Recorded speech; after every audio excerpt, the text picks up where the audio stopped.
मेरे प्यारे प्यारे कथा श्रोताओं, मेरा नाम है नमित अग्रवाल और स्वागत है आपका मेरे चैनल कथावाचक में।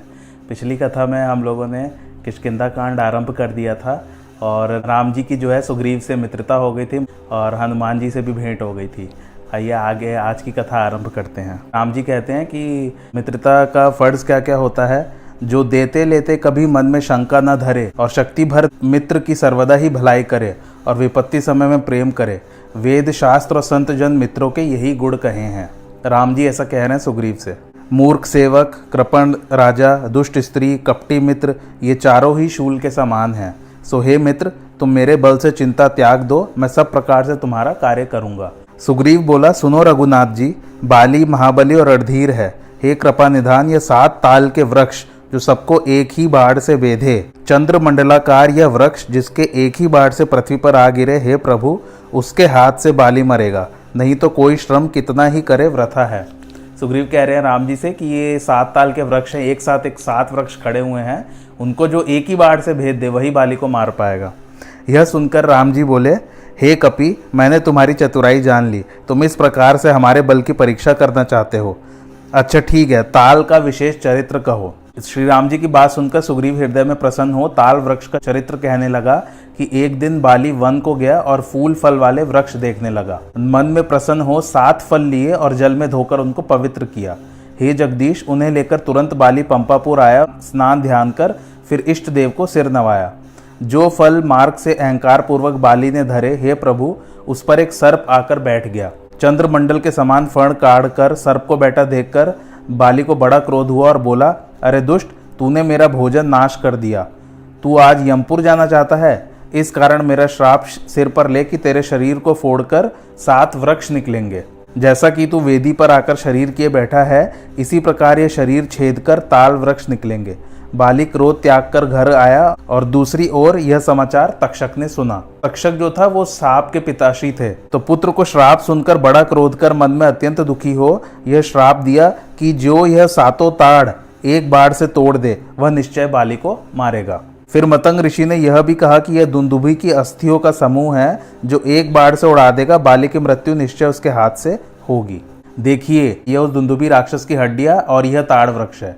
श्री रामचंद्र जी इन्होंने एक ही बाढ़ में बिना प्रयास के ढहा दिया। जो ही 100 टुकड़े वृक्ष के हुए कि ताल के नीचे से वह सर्प निकला और राम की आज्ञा से स्तुति करके जब सर्प चला गया, तब सुग्रीव ने बड़ा सुख पाया।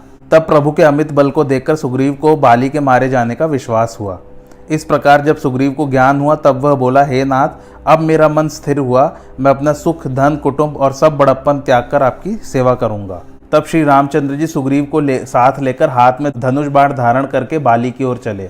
जब श्री रामचंद्र जी ने सुग्रीव को भेजा तो वह उनका बल पाकर बाली के निकट जाकर गर्जना करने लगा। वह गर्जन सुनकर बाली क्रोधित होकर दौड़ा तो पत्नी ने पांव पकड़कर समझाया, हे नाथ, सुनो, सुग्रीव जिससे मिला है वे दोनों भाई तेज और बल की सीमा है। वे अयोध्या नरेश के पुत्र हैं और उनका नाम राम और लक्ष्मण है, जो संग्राम में काल को भी जीत सकते हैं। उस पर बाली ने कहा, हे प्रिय, सुनो, श्री रामचंद्र जी समदर्शी है, कदाचित वे मुझे मार ही देंगे तो मेरा उद्धार ही हो जाएगा। ऐसा कहकर वह महाअभिमानी सुग्रीव को तृण के समान जानकर चला। बाली ने सुग्रीव को खड़ा देखा तो हृदय में बहुत सा क्रोध बढ़ा और गर्जन कर सुग्रीव को एक मुष्टिका मारी, मुष्टिका मतलब घुसा, तथा घोर गर्जन किया। तब मुष्टिका के उस वज्र सदृश प्रहार से व्याकुल होकर सुग्रीव भागा और बोला, हे कृपालु रामचंद्र जी, मैंने पहले ही कहा था कि यह भाई नहीं बल्कि मेरा काल है। श्री राम जी ने कहा, तुम दोनों भाई एक ही रंग रूप के हो, इसी भ्रम से मैंने उसे नहीं मारा। श्री राम जी ने सुग्रीव के शरीर का स्पर्श किया तो उसकी सब पीड़ा चली गई तथा शरीर वज्र के समान हो गया। फिर अपनी पहचान के लिए उसके गले में एक फूल की माला पहना दी और अपना विशाल बल देकर भेजा। फिर तो अनेक प्रकार से युद्ध हुआ और श्री रामचंद्र जी वृक्ष की आड़ से देखते रहे। जब अनेक प्रकार से छल बल करके सुग्रीव हारकर हृदय में बाली से डरने लगा, तब श्री रामचंद्र जी ने एक बाढ़ तानकर बाली के हृदय में मार दिया। उस बाढ़ के लगते ही बाली व्याकुल होकर पृथ्वी पर गिर पड़ा, फिर उठकर बैठ गया। उसने देखा कि उसके सामने प्रभु श्री राम धनुष बाण धारण किए खड़े हैं।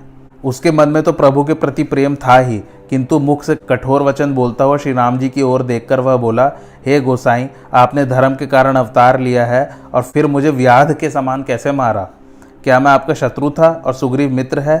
हे नाथ, आपने मुझे किस अवगुण के कारण मारा? श्री राम जी ने कहा, रे मूर्ख, सुन, छोटे भाई की स्त्री, बहन, पुत्र की स्त्री और कन्या, ये चारों एक समान है। जो इन्हें कुदृष्टि से देखे उसको मारने में कुछ पाप नहीं है। हे राम, अब अंत काल में भी मेरी गति आप ही है, तब क्या मैं अब भी पापी ही रहा? श्री रामचंद्र जी ने ऐसी कोमल वाणी सुनकर बाली के सिर पर अपना हाथ फेर दिया और बोले, इच्छा हो तो मैं तुम्हारे शरीर को अचल कर दूं, अपने प्राणों को रखो।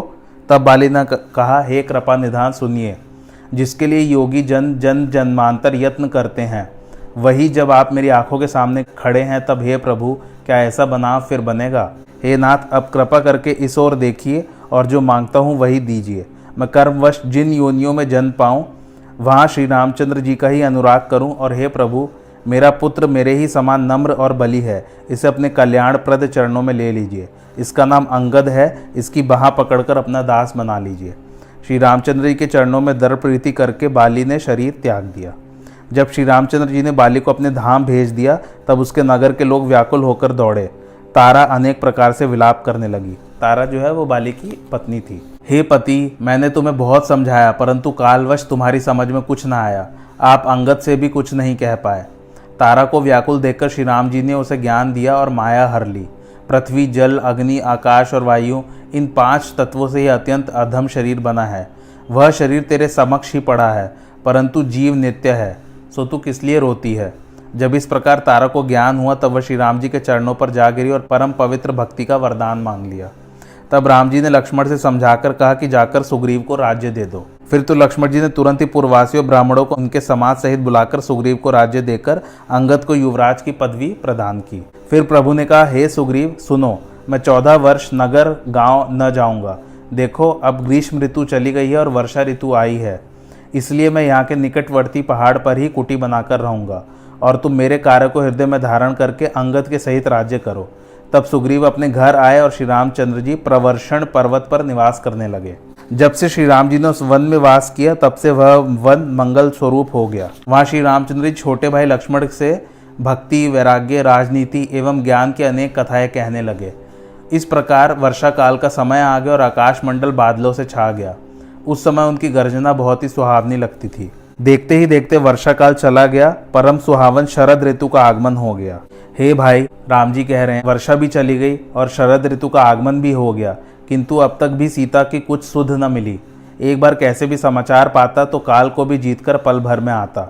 कहीं भी रहें, यदि जीवित होगी तो हे तात, उसे उपाय करके ले आऊँगा। देखो, सुग्रीव ने भी राज्य, कोष, नगर और स्त्री को पाकर मेरी सुधि भुला दी।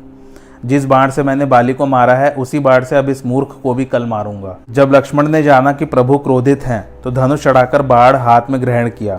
तब करुणा सागर श्री रामचंद्र लक्ष्मण को समझाकर बोले, हे भाई, जाओ सुग्रीव को भय दिखलाकर ले आओ। वहाँ हनुमान जी ने अपने मन में यह विचार किया कि सुग्रीव ने श्री रामचंद्र जी के कार्य को भुला दिया।